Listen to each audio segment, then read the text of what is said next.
요한계시록 특강 3-두 번째 시간입니다. 계시록 1장 14절에서 20절까지 말씀드리도록 하겠습니다. 나는 살아있으나 죽었던 자라가 되겠습니다. 지난 시간에 공부했던 내용을 잠깐 정리하고 또 조금 보충을 하겠습니다. 이스라엘의 성막에 있는 등잔대는 메노라라고 불렸죠. 이스라엘 국가의 상징이라고 말씀드렸습니다. 성경에서 메노라는 몇 가지 그 상징성이 있습니다. 먼저 등잔대는 하나님의 말씀인 성경을 나타냅니다. 시편 119편 105절인데요. 당신의 말씀은 제 두 발의 등불이요 제 행로의 빛이니이다. 둘째로 메노라 등잔대는 성령을 상징합니다. 계시록 4장 5절 말씀, 또한 그 보좌에서 번개들과 천둥들과 음성들이 나왔더라. 그리고 그 보좌 앞에 타오르는 7 등불들이 있었으니 그것들은 하나님의 7 영들이라. 그렇죠? 7 영들. 성령님을 상징합니다.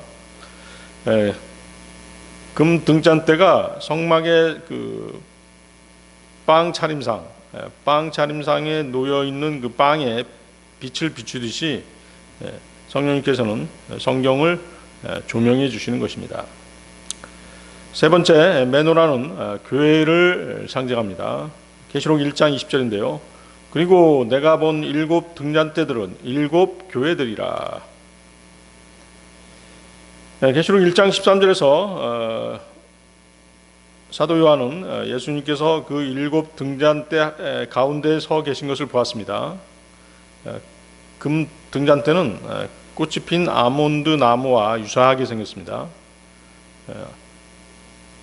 마치 아론의 지팡이에 꽃봉오리가 돋고 꽃이 피고 아몬드가 열렸던 것과 같습니다. 민수기 17장 8절이죠. 민수기 17장 8절. 이윽고 이러한 일이 있었으니 이튿날 모세가 증거의 성막 안으로 들어갔더라. 그런데 보라, 레위의 가문을 위한 아론의 막대기에서 싹이 나고 봉우리들이 나며 꽃망울들이 피어나고 아몬드들이 났더라. 꽃피는 막대기는 예수 그리스도께서 죽은 자들로부터 일으키셔서 우리의 대제사장이 되신 것의 모형이 되는 것이죠. 부활의 상징인 것입니다. 히브리서 3장 1절, 하늘에 속한 부르심의 동참자들인 거룩한 형제들아, 이런 이유로 우리 신앙 고백의 사도이며 대제사장이신 그리스도 예수를 깊이 생각하라. 따라서 7 금 등잔대의 가운데 줄기에는 다른 6개 주변 줄기에 3개씩인 것과 달리 꽃과 아몬드가 4쌍이 달려 있습니다. 여러분들 이제 뭐 이렇게 그 말로 해서는 그 상상이 안 갈 텐데요. 한번 메노라의 사진을 이렇게 인터넷에서 한번 찾아보셔서 살펴보시기 바랍니다. 그래서 이제 예수 그리스도는 더 크고 더 중요한 가운데 가지가 되시는 것이죠. 그래서 어떻게 돼요? 순서대로 하면, 자, 이스라엘의 등잔대는 한 덩어리의 금덩어리를 두들겨서 만들었다고 말씀드렸죠. 그래서 7 가지가 나왔다고 말씀드렸어요. 그래서 결국 어떻게 돼요? 세 보면은 하나, 둘, 셋, 네 번째, 가운데 가지가 네 번째 가지가 되는 것이죠. 그래서 예수 그리스도께서 바로 네 번째 가지를 상징하는 것이죠. 그런 사실들은 주님이 창세 이후 4,000년이 되던 해에 베들레헴 말 구유에서 태어난 것으로 우리는 다시 확인할 수 있는 것입니다. 그리고 가장 큰 광명, 태양이죠. 태양을 몇째 날 만드셨어요? 넷째 날 하나님께서 창조하셨죠. 예수 그리스도께서 지상에 나타났을 때 그분은 이제 참 빛으로 불리셨습니다. 주께서는 타오르는 빛이자 발산하는 빛이라 불린 침례인 요한에 의해 증거되었습니다. 복음서들에서 우리는 침례인 요한이 예수 그리스도에 대해 증거하는 것을 7번 찾을 수 있습니다. 이 7번은 메노라의 7가지에 해당되는 것이죠. 금촛대가 성막의 빵차림상에 빛을 비추듯이 요한은 생명의 빵에 대해서 생명의 빵에 빛을 비추인 그런 증거자였던 것이죠. 그래서 주님은 생명의 빵이 되시죠. 요한복음 6장 48절 나는 그 생명의 빵이라. 침례인 요한은 우리에게 예수님께서 그리스도시요 하나님의 독생자시며 하나님의 어린 양이심을 증거했던 것입니다. 자, 그러면 계시록 1장 14, 15절로 가겠습니다. 계시록 1장 14, 15절. 그분의 머리와 그분의 머리카락은 양털같이 희고 눈같이 하얗더라. 그리고 그분의 두 눈은 불의 화염 같았더라. 그리고 그분의 두 발은 정제된 놋 같아서 마치 그것들이 용광로에서 달궈진 듯 하였더라. 그리고 그분의 음성은 많은 물들의 소리 같았더라. 주님의 머리는 양털같이 흰데 백발은 옛적부터 계신 분의 특징을 나타냅니다.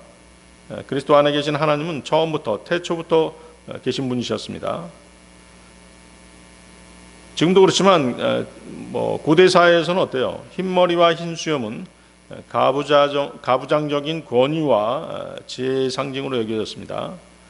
성경은 그러한 노인들을 공경하라고 말씀하십니다. 레위기 19장 32절인데요.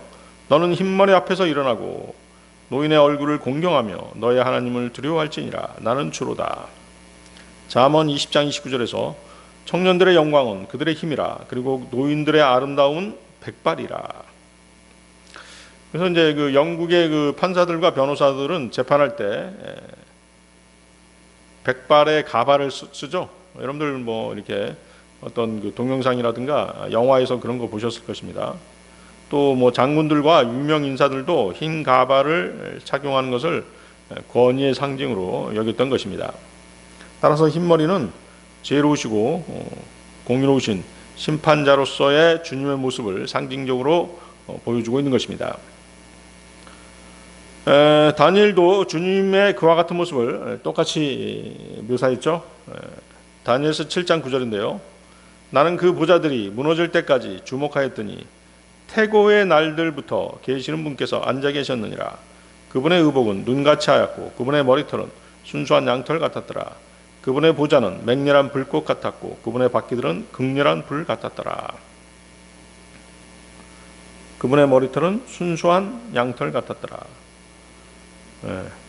여기 묘사된 이제 다니엘이 보고 묘사한 주님의 모습은 영광 받으신 주 예수님이시죠.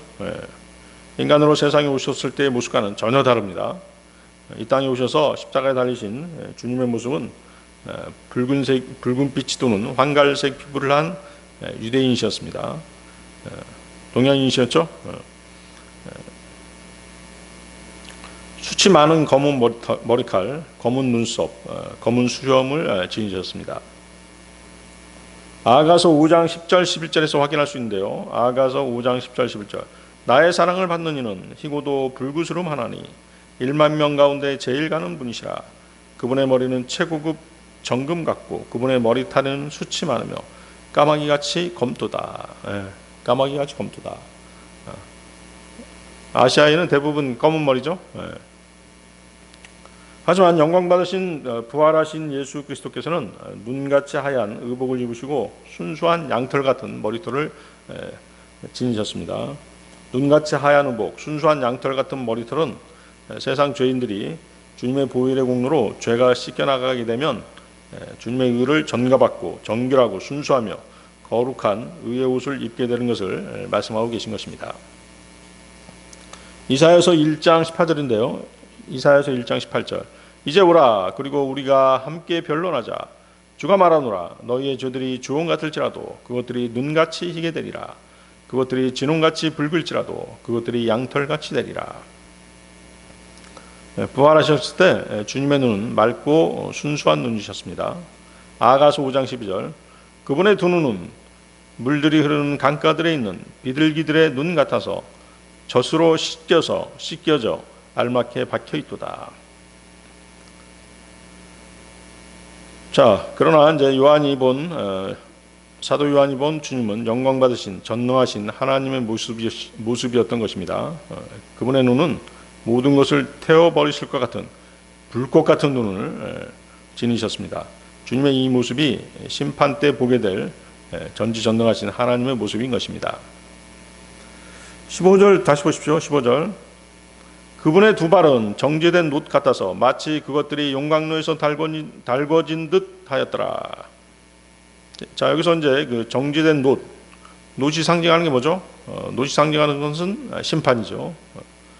장차 심판주로 오실 주님에 대한 묘사인 것입니다. 다니엘서 10장 5절 6절에서도 그때 내가 나의 두 눈을 들어 바라보았는데 아마포옷이 입혀져 있고 그의 허리에 우파즈 정금으로 띠가 들려있는 어떤 남자 한 명을 보니라. 그의 몸은 녹주석과 같았고 그의 얼굴은 번개 모양 같았으며 그의 두 눈은 불붙는 등불들 같았고 그의 두 팔과 그의 두 발은 광택이 나는 놋 색깔 같았으며 그의 말들의 음성은 무리의 음성과 같았더라. 자, 다니엘이 본 주님의 모습도 영광 받으신 주님의 모습이죠. 우리는 여기서 장차 우리가 받게 될 영광스러운 몸을 한번 상상해 볼 수 있습니다. 그렇죠? 분명히 성경은 거듭난 우리가 주님과 같은 몸을 입을 것이라고 그렇게 말씀하시잖아요. 빌립보서 3장 21절인데요. 그분께서 우리의 천한 몸을 변화시키시어 그것이 그분의 영광스러운 몸같이 변모되게 하시리니 그분께서는 그것으로 인한 역사하심에 따라 심지어 모든 것들을 자신에게로 능히 복종케 하실 수 있느니라. 그분의 영광스러운 몸같이 변모되게 하시리니 우리가 주님의 몸과 같은 그런 몸을 얻게 된다고 그렇게 말씀하셨기 때문에 우리가 이 장면에서 장차 우리가 입게 될 우리의 몸을 상상해 볼 수 있는 것이죠.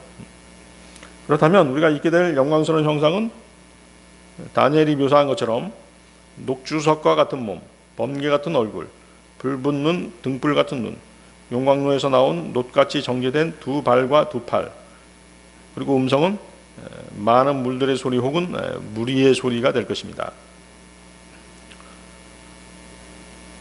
그래서 우리는 장차 우리가 입게 될 주님과 같은 몸을 성경 구절을 통해서 상상해 볼 수 있는 것이죠. 거기 다시 보십시오. 15장 마지막 계시록 1장 15절 마지막 구절 보세요. 많은 물들의 소리가 나오죠. 많은 물들의 소리. 자, 많은 물들의 소리, 천둥 소리, 또 무리의 음성 이런 것들은 다 뭐라고 말씀드렸어요? 주님의 음성을 뜻한다고 말씀드렸죠. 주님의 명령이 그리스도인들에게는 음성으로 또박또박한 음성으로 들리고 세상 사람들에게는 많은 물소리, 천둥 소리, 또 나팔 소리도 있죠. 나팔 소리, 많은 무리의 소리처럼 들린다는 것입니다. 욥기 37장 5절입니다. 욥기 37장 5절. 하나님께서 그분의 음성으로 경탄스럽게 천둥을 내리시나이다. 그분께서 위대한 것들을 행하시나니 우리는 깨달을 수 없는 것들이니이다. 시편 29편 3절. 주의 음성이 물들이 위에 있도다. 영광의 하나님께서 천둥을 내리시는도다. 주께서 많은 물들 위에 계시는도다. 그렇죠? 천둥 소리, 많은 물들의 소리, 무리의 소리, 나팔 소리, 이것이 이제 주님의 음성을 표현하는 그런, 그러니까 구원받지 않은 사람들에게는 그렇게 들린다는 것이죠. 환난전 죽음과 관련해서 신약 성도들이 듣게 될 나팔 소리는 마지막 나팔 소리 혹은 하나님의 나팔 소리라고 불립니다. 데살로니가전서 4장 16절인데요. 이는 주께서 환호와 천사장의 음성과 하나님의 나팔 소리와 함께 하늘로부터 친히 내려오실 것이기 때문이라. 그래야면 그리스도 안에서 죽은 자들이 먼저 살아나리라. 환난 후 대환난 성도들 역시 큰 나팔 소리와 함께 휴거될 것입니다. 마태복음 24장 31절이 바로 환난 후 휴거 구절이죠. 그리하여 그가 굉장한 나팔 소리와 함께 자신의 천사들을 보낼 것이요 그들은 그의 택함받은 자들을 내 바람의 방향에서 한데 모을 것이니 하늘의 이쪽 끝에서 저쪽 끝까지라. 그래서 환란 전 휴거, 환란 후 휴거, 두 휴거 모두 나팔 소리가 관련되어 있죠. 그래서 그 환란 후 휴거를 주장하는 그 환란 통과론자들은 이 둘을 혼동하는 것이에요. 그래서 뭐 유튜브라든가 이런 거 보면 그 휴거 시기를 그래서 언제로 잡는 것이에요. 나팔절로 잡고 있잖아요. 나팔 소리. 오직 그 나팔 소리에 그 매여가지고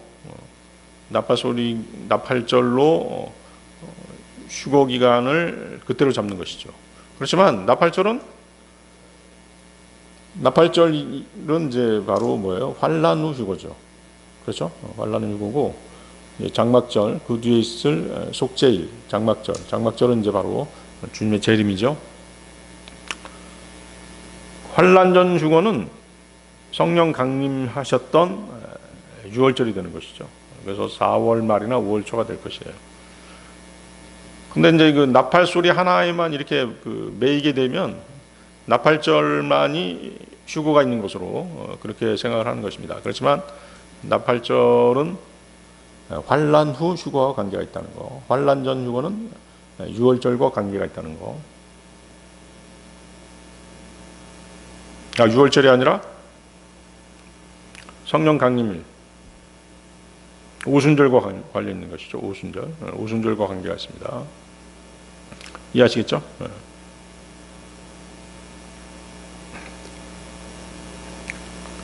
그래서 그걸 그 환란 후 휴거론자들, 환란 통과서를 주장하는 사람들의 그 말들에 현혹되면 안 되겠습니다. 그 사람들이 주장하는 것은 오직 그 나팔절에 휴거될 것이다 이렇게 얘기하는 것이거든요. 잘못된 것이죠. 자, 계시록 1장 16절로 가겠습니다. 또한 그분은 자신의 오른손 안에 7뼈를 가지셨더라. 그리고 그분의 입에서 날카로운 양날검이 나갔더라. 그리고 그분의 용모는 태양이 그의 기세로 빛나는 것 같았더라. 자, 부활 승천하셔서 영광을 받으신 주 예수 그리스도의 모습이 계속 묘사되고 있습니다. 그분의 오른손 안에 7뼈이 있습니다.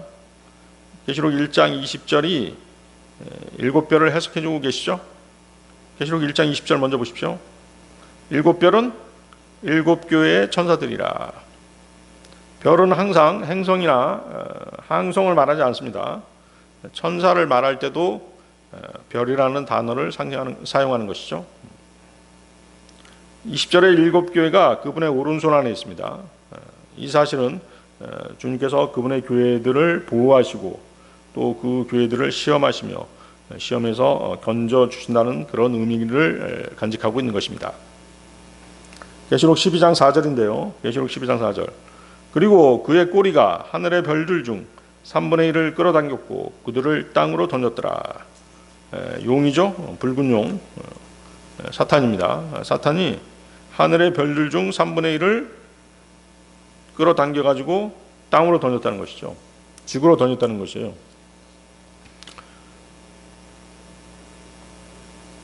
그러면 그것을 행성이나 항성으로 볼 수 있는 사람은 없잖아요. 그렇죠? 다른 별이 지구와 부딪히면 어떻게 되겠어요? 지구가 바로 뭐 부딪혀서 폭발해 버리겠죠? 그래서 이 장면은 용, 즉 사탄이 대환란 후반부에 하늘의 별 중 3분의 1을 지구에 던진다는 것입니다. 이 별들은 바로 뭐예요? 바로 타락한 천사들인 것이죠. 사탄의 휘하에 있는 천사들입니다. 그들이 대환란 어느 시점에 이 지구에 보내진다는 것이죠. 그리고 사탄도 내려오게 되죠. 그래서 타락한 천사들은 과거에도 왔었고 가까운 미래에도 다시 나타나게 될 것입니다. 자, 계속 16절 보십시오. 그분의 입에서 날카로운 양날검이 나갔더라. 자, 이 말씀 또한 에베소서 6장 17절과 히브리서 4장 12절이 해석해 주고 계십니다. 에베소 6장 17절. 그리고 구원의 투구와 성령의 검, 곧 하나님의 말씀을 붙들라. 하나님의 말씀이 바로 뭐예요? 성령의 검이죠. 히브리서 4장 12절, 이는 하나님의 말씀은 살아있고 권능이 있으며 그 어떤 양날 검보다 더 예리하여 혼과 영 그리고 관절들과 골수를 찔러 가리기까지 하고 마음의 생각들과 의도들의 분별자이기 때문이라. 그래서 하나님의 말씀은 날선 검과 같습니다. 주 예수님의 입에서 하나님의 말씀이 나와 모든 대적들을 물리치시는 것이죠. 그래서 그분의 말씀은 사람들에게 상처를 주기도 하고 치유의 능력을 보이기도 하는 것입니다. 성도들은 하나님의 말씀을 간직하였다가 언제든지 사용할 줄 알아야 되는 것입니다. 그래서 하나님의 말씀, 즉 성령의 검을 휘두를 수 있어야 영적 전쟁에서 승리할 수 있는 것이죠. 그래서 하나님의 말씀은 성도들이 영적 전쟁이 임할 때 필수적으로 지참해야 되는 무기인 것입니다. 여러분이 복음을 전하고 있다고 한다면 하나님의 말씀을 사용할 줄 아는 사람인 것입니다. 자, 한편 주님의 입에서 나오는 양날 달린 날카로운 검은 문자적으로 있는 그대로 해석할 수도 있습니다. 주님은 재림하시면서 아마겟돈 전쟁을 치르시게 됩니다. 그때 그분의 입에서 나오는 날카로운 양날 검으로 1억의 사탄의 군대를 순식간에 쓸어버리실 것입니다. 계시록 19장 15절이죠. 계시록 19장 15절. 또 그분의 입에서 예리한 검 하나가 나왔는데 그분께서 그것으로 민족들을 치려하심이라. 주님의 입에서 나오는 검은 심판의 도구인 것이죠. 이사야서 11장 4절. 그러나 그가 의로 가난한 자를 재판하고 땅의 온유한 자들을 위해서 공평으로 책망하리라. 그리고 그가 그의 입의 막대기로 땅을 칠 것이요 그가 그의 입술의 호흡으로 사악한 자를 살해하리라. 입의 막대기와 입술의 호흡이 그분의 입에서 나오는 예리한 양날 검인 것입니다. 데살로니가 후서 2장 8절에도 같은 말씀이 있습니다. 데살로니가 후서 2장 8절. 그리고 그 후에 그 악한 자가 나타나 보일 것이니 주께서 그분의 입에서 나오는 영으로 그를 진멸시킬 것이요 그분의 오심의 찬란함으로 멸하시리라. 그분의 입에서 나오는 영, 그렇죠? 그것이 바로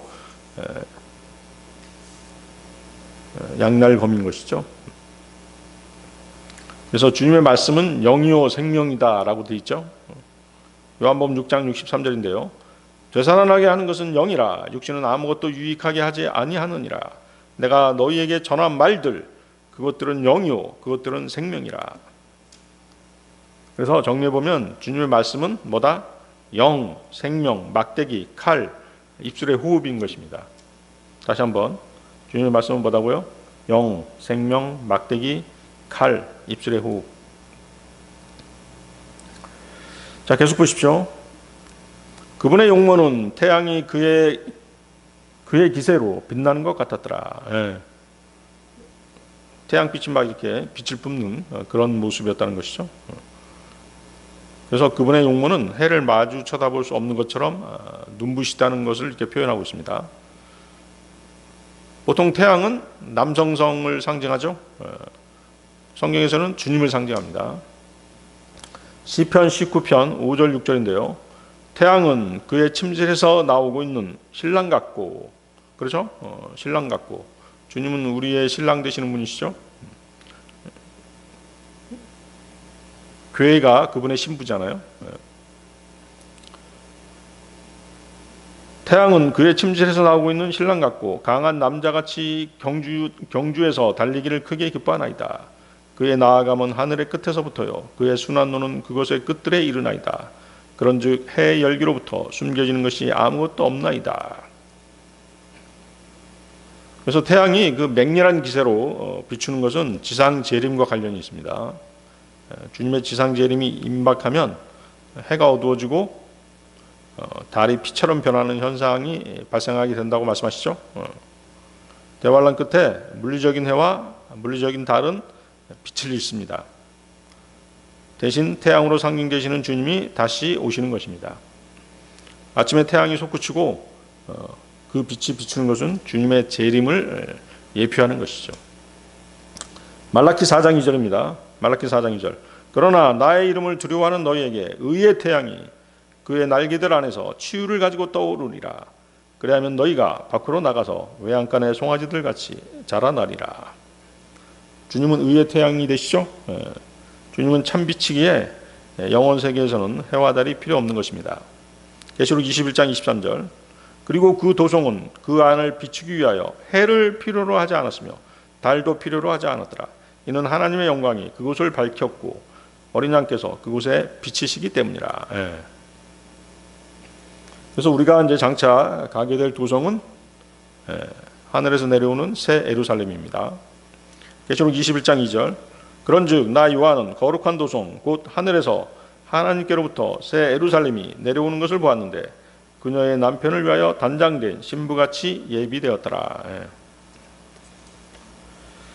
에스겔 예언자도 주님의 모습을 보았습니다. 그 내용이 에스겔서 1장 26절에서 28절에 나와 있죠. 에스겔서 1장 26절 28절. 좀 상상이 갈지 모르겠는데 그래도 한번 읽어보겠습니다. 그리고 그들의 머리들 위에 있던 궁창 위에 보좌 같은 모습이 있었으니 사파이어 광석의 모양과 같았더라. 그리고 그 보좌 같은 모습 위에는 그것 위로 사람의 모양을 닮은 형체가 있었더라. 그리고 호박의 황색 같으며 그것의 안쪽으로 주위의 불의 모양과 같은 것을 내가 보았으니 그분의 허리의 모양에서부터 위쪽에 이르기까지 그러하였고 그분의 허리의 모양에서부터 아래쪽에 이르기까지는 마치 불의 모양 같은 것을 내가 보았으니 그것은 주위에 광채가 있었더라. 비 오는 날에 구름 속에 있는 무지개의 모양처럼 그 주위의 광채의 모양도 그러하였더라. 이것은 주의 영광과 같은 모습의 모양이었더라. 그런즉 내가 그것을 보았을 때 나는 나의 얼굴을 내고 엎드렸고 말씀하시는 분의 음성을 내가 들었더라. 여러분들 나중에 한번 이제 읽어보시고 또 이런 에스겔서라든가 이런 그 상상하기 어려운 내용들은 그림을 좀 참조하시면 됩니다. 이런 그림을 그려놓은 데가 많이 있거든요. 그래서 그림과 함께 읽어보시면 정확하게 감이 잡히실 것입니다. 자, 요한과 그 에스겔이 본 주님의 형체는 빛으로 둘러싸여 있는 것이죠. 주님은 빛의 근원이 되시는 분이시거든요. 자, 그 사실 알아두시고, 자, 계시록 1장 17절로 가겠습니다. 계시록 1장 17절. 그런즉 내가 그분을 보았을 때 나는 그분의 두 발 앞에 죽은 자 같이 쓰러졌더라. 그러자 그분께서 자신의 오른손을 내 위에 올리시며 이같이 말씀하셨느니라. 두려워하지 말라. 나는 처음과 마지막이라. 처음과 마지막이라. 이 말씀만으로도 이분이 어떤 분이신지 알 수 있죠. 바로 주 예수님이십니다. 그래서 요한은 주의 천사로 오신 예수 그리스도를 만난 다니엘처럼 죽은 자같이 되어서 쓰러져 버린 것이죠. 주님의 영광을 이렇듯 변화되지 않는 육신의 몸으로 보게 되면 누구나 이러한 현상이 일어나는 것입니다. 다니엘도 마찬가지였잖아요. 다니엘서 10장 8, 9절 보시겠습니다. 다니엘서 10장 8절 9절. 그러므로 내가 홀로 남겨져서 이 엄청난 현실을 보았을 때 내 안에는 힘이 남아있지 아니하였더라. 이는 나의 준수함이 내 안에서 부패함으로 변하였고 나에게는 아무런 힘이 남아있지 아니하였던 까닭이라. 그럼에도 내가 그의 말들의 음성을 들었더라. 그리고 내가 그의 말들의 음성을 들었던 그때 나는 나의 얼굴을 댄 채 깊은 잠이 들었으니 나의 얼굴은 땅바닥으로 향해 있었더라. 기절해 버린 것이죠. 요한과 다니엘은 영 안에서 주님을 배웠던 것입니다. 아직 변화된 몸을 입지 않고 있는 채 재림하실 주님의 영광을 본 것이죠. 구원받지 않은 사람이 주님의 영광을 마주하게 되면 실제로 죽게 될 것입니다. 거룩하지 않기 때문이죠. 그리스도인이 휴거되면 또는 죽었다가 이제 부활하게 되면 주님과 같은 몸을 입고 언제 어디서나 주님을 뵐 수 있을 것입니다. 자, 주님은 두려움에 휩싸여 실신한 요한을 일으켜 세우십니다. 17절 계속 보십시오.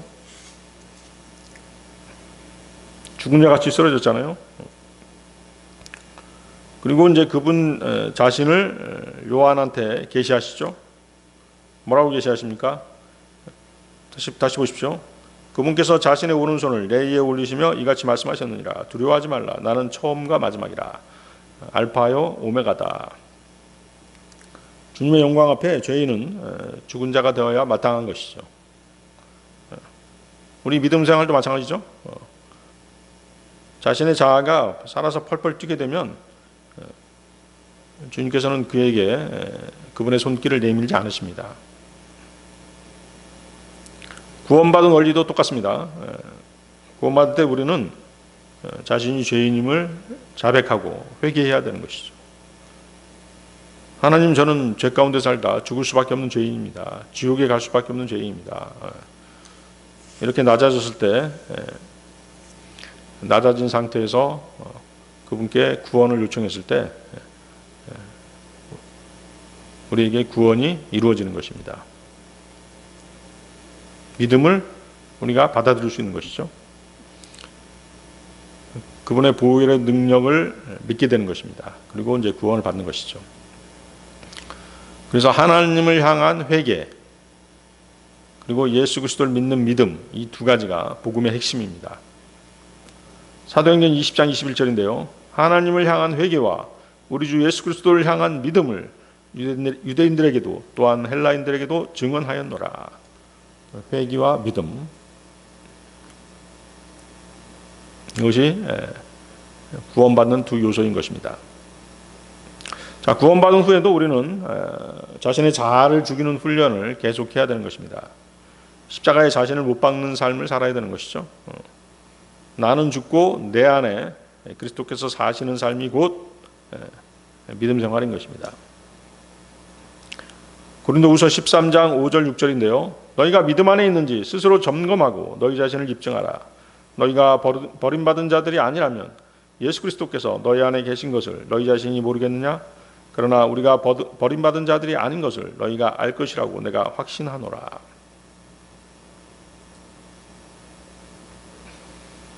그렇죠? 여러분들이 구원받았다는 것을 알 수 있는 것이에요. 죽어봐야 알지 뭐 이런 거 아닙니다. 구원받았으면 자신이 구원받은 것을 알 수 있고 또 성령님께서 자신 안에 계시다는 것도 알 수 있는 것입니다. 자, 계시록 1장 18절로 가겠습니다. 나는 살아있으나 죽었던 자라. 그런즉 보라, 나는 영원히 살아있노라. 아멘. 그리고 지옥의 열사들과 사망의 열쇠들을 가지고 있노라. 자, 지옥과 사망은 하나님의 엄미하신 심판과 관련이 있죠. 마태복음 10장 28절인데요. 그리고 몸을 죽여도 혼을 죽일 수 없는 자들을 두려워하지 말라. 반면 혼과 몸 모두를 지옥에서 파괴시킬 수 있으신 그분을 오히려 두려워하라. 혼은 불멸이죠. 그렇지만 이제 구원받지 않은 혼은 지옥에서 파멸되는 것이죠. 아마도 이제 지옥에는 그들의 벌레도 죽지 않고 불도 꺼지지 않으니라, 이런 말씀 있죠. 지옥에는 그들의 벌레도 죽지 않고 불도 꺼지지 않으니라.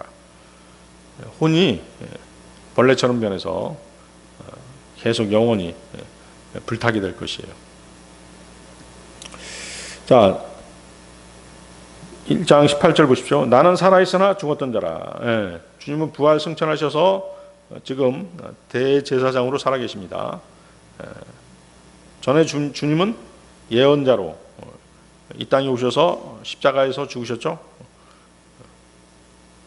보라, 나는 영원히 살아있노라. 주님은 이제 장차 만왕의 왕, 만주의 주로서 이 땅에 오실 것이고 또 영원히 사실 것입니다. 주 예수님을 십자가에 넘겨줬던 이스라엘은 주님이 살아계시다는 사실을 아직도 믿지 않고 있죠. 다른 종교의 창시자들도 어때요? 모두 죽고 이 세상에 없습니다. 그들 중에는 자의반 타의반 신이 된 사람도 있습니다. 자신의 사상과 정신을 설파하고 죽자 사람들이 그 사람을 신으로 만들어버린 것이죠. 그리고 종교를 만든 것이에요. 근데 어때요? 그런 종교의 창시자들은 창시자라고 사람들이 그렇게 해준 것이죠. 그 창시자에게는 어때요? 아무런 생명의 능력도 없죠. 그래서 그의 몸은 어때요? 썩어버린 것이죠. 그의 혼은 지금 지옥에서 불타고 있을 것입니다. 그런 자들을 세상은 신으로 숭배하고 있는 것입니다.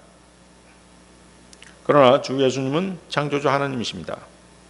보라, 나는 영원히 살아있노라. 자, 거기 뒤에 보십시오. 뒷부분 지옥과 사망의 열쇠들이 나오죠. 성경은 몇 가지 열쇠들을 말씀하십니다. 자, 열쇠들에 대한 얘기를 좀 해보겠습니다. 첫째, 하늘의 왕국의 열쇠들이 있습니다. 마태복음 16장 19절인데요. 그리고 내가 하늘의 왕국의 열쇠들을 너에게 주겠노라. 그리하면 내가 지상에 묶는 것은 무엇이나 하늘에서 묶일 것이요 내가 지상에서 푸는 것은 무엇이나 하늘에서 풀릴 것이라. 자, 이 열쇠들은 지금 베드로를 통해서 주어졌죠. 이스라엘에게 이 땅에 임할 주님이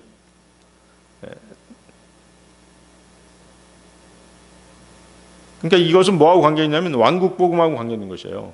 장차 이 땅에 다시 오실 주님이 이 세상을 다스린다라고 하는 그 왕국 복음이 그 사도들에게 주어졌었잖아요. 그렇죠? 그러니까 이 왕국 복음은 뭐냐면 대환란 때 이제 전파되게 될 복음 중에 하나죠. 유대인의 메시아께서 다윗의 보좌에 앉아서 통치하시는 정치적이고도 물질적이며 가시적인 왕국이 이 땅에 세워질 것이기 때문에 예수 그리스도를 왕으로 받아들이라는 그 내용인 것이요. 그래서 왕국 복음인 것이죠. 그래서 이방인들과는 상관이 없는 이스라엘을 향한 복음인 것입니다. 이해하시겠습니까? 자, 두 번째는 이제 그 다윗의 열쇠가 있죠. 다윗의 열쇠가 있습니다. 다윗의 열쇠는 주님께서 주신 복음의 문을 여는 열쇠입니다. 그것은 다윗에게 베푸신 하나님의 확실한 긍휼, 확실한 자비에 근거한 것이죠. 계시록 3장 7절에 나와 있습니다. 계시록 3장 7절. 다음으로 필라델피아에 있는 교회의 천사에게 기록하라. 거룩한 이요 참된 이요 다윗의 열쇠를 가진 이요 열면 닫을 사람이 없고 열면 닫을 사람이 아무도 없고 닫으면 열 사람이 아무도 없는 이가 이런 것들을 말하노라. 예. 자, 다윗은 살인죄와 간음죄 둘 다 모두 범했죠. 그런데 이 두 가지 죄는 그 어떤 율법의 희생제물로도 용서를 받을 수 없는 죄였어요. 그럼에도 불구하고 다윗은 하나님의 자비를 얻어 용서를 받았잖아요. 이것이 바로 뭐예요? 다윗에게 베풀어진 다윗의 확실한 자비였던 것이죠.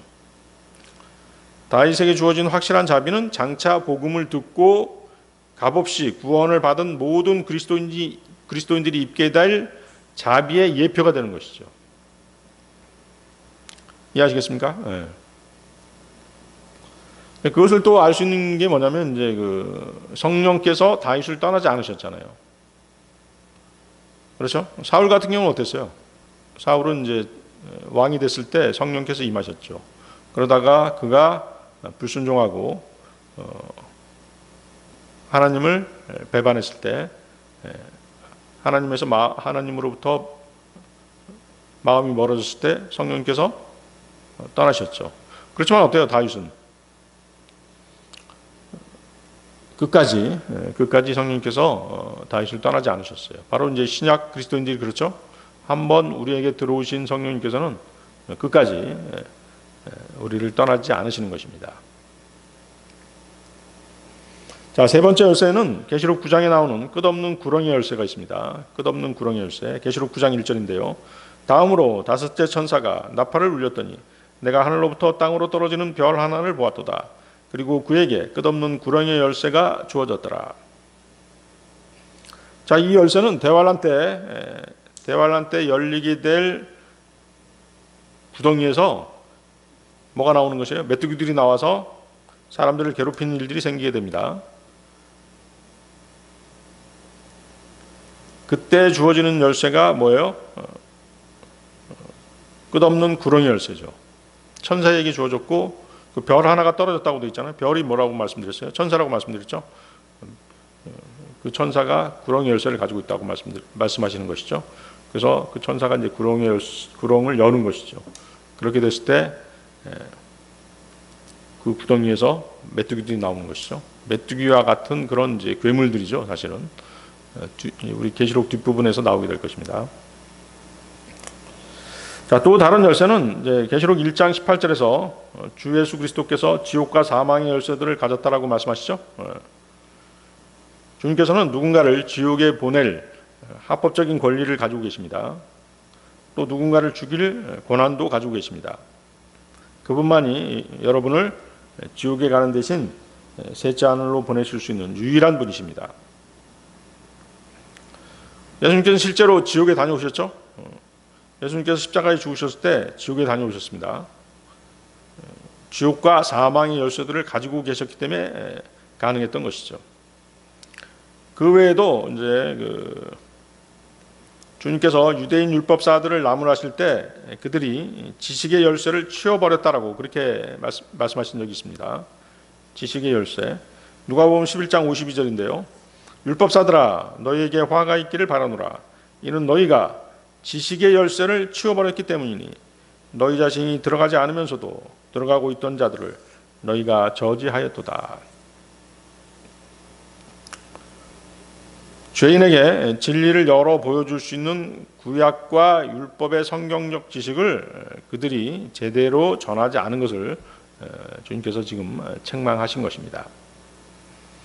자, 계시록 1장 19절 20절로 가겠습니다. 계시록 1장 19절 20절. 내가 본 것들과 현재 있는 것들과 이후에 있을 것들을 기록하라. 내가 보았던 나의 오른손 안에 있는 7별과 7금 등잔대의 신비라. 7별은 7교회의 천사들이라. 그리고 내가 본 7 등잔대는 7교회라. 정확하게 성령님께서 설명해 주고 계시죠.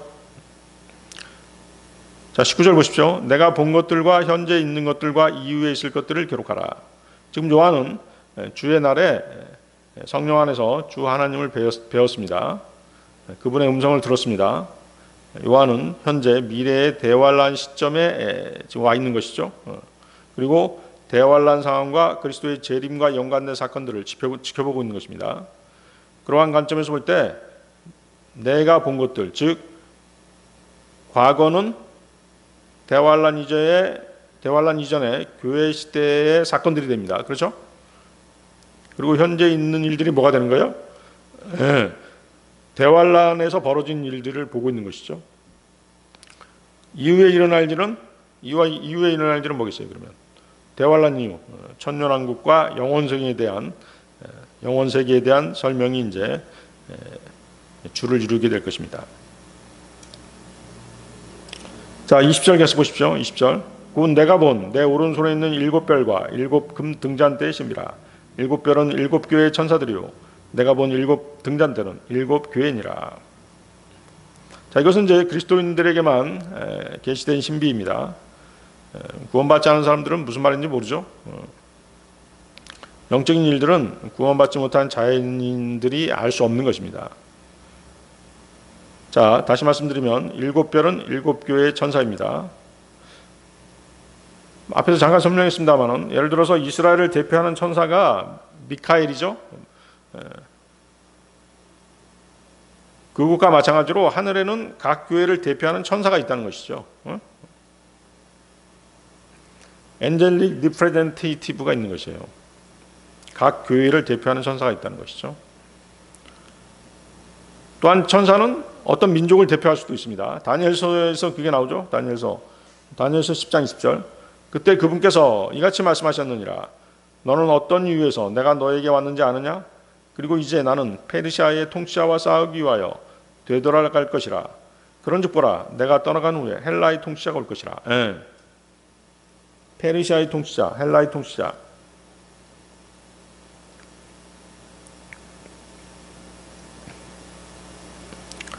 또한 천사는 어떤 개인을 대표할 수도 있습니다.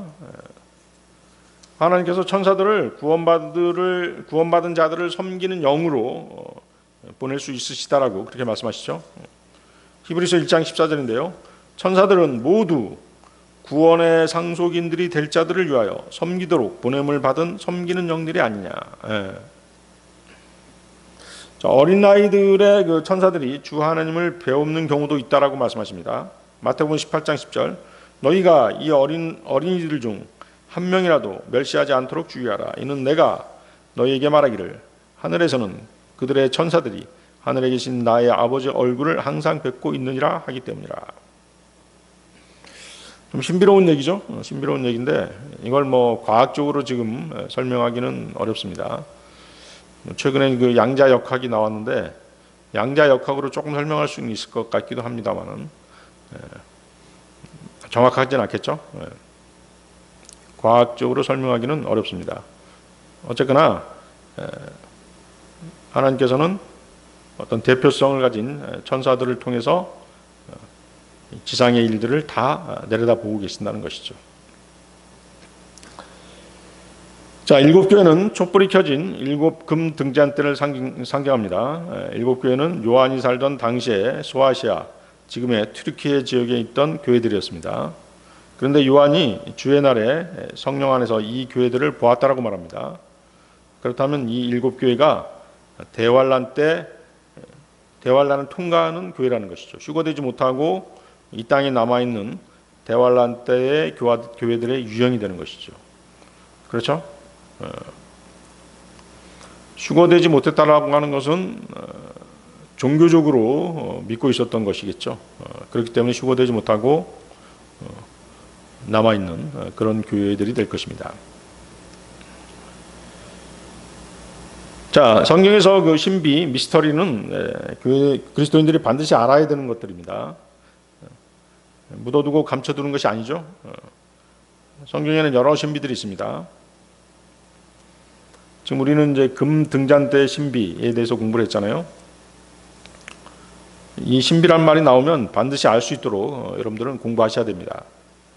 신비는 성령님의 계시에 의해 풀리게 되어 있습니다. 그렇죠? 또 성령님께서 직접 성경에다가 그 신비에 대해서 설명해 주시는 그런 내용도 있지 않습니까? 바로 이제 아까 우리가 읽었던 그 내용이죠.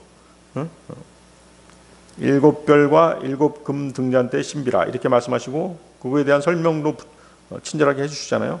일곱 별은 일곱 교회의 천사들이라. 그리고 내가 본 일곱 등잔대는 일곱 교회라. 그리스도인들은 모두 하나님의 신비를 맡은 청지기들입니다. 그래서 성경에서 신비란 단어가 나오면 반드시 알 수 있도록 그렇게 하셔야 됩니다. 고린도전서 4장 1절인데요. 모든 사람이 우리를 그리스도의 사역자들이자 하나님의 신비들을 맡은 청지기들로서 그렇게 여기게 하라. 성령님께서는 성도들이 진리를 알기 원하면 모든 진리로 인도해 주시는 분이십니다. 그래서 실망하지 말고 끈기 있게 말씀을 파고들고 또 계속 공부하고 읽어야 됩니다. 말씀을 접하지 않으면 깨달을 수 없죠. 그래서 의문을 갖고 있다 보면 모르는 내용에 대해서 의문을 갖고 있다 보면 성령님께서 어느 순간에 적절한 시기에 깨닫게 해주시는 것입니다. 요한복음 16장 13절인데요. 진리의 영이신 그분께서 오시면 그분께서 너희를 모든 진리 가운데로 인도하시리라. 이는 그분께서 자신에 관하여 말씀하지 아니하실 것이기 때문이요. 다만 무엇이든지 그분께서 들으신 것을 친히 말씀하시니라. 그리고 그분께서는 다가올 것들을 너희에게 보이시니라. 모든 진리 가운데로 인도해 주신다고 말씀하시죠. 이 약속의 말씀을 믿고 열심히 성경을 읽고 공부하시기 바랍니다. 네, 마치겠습니다.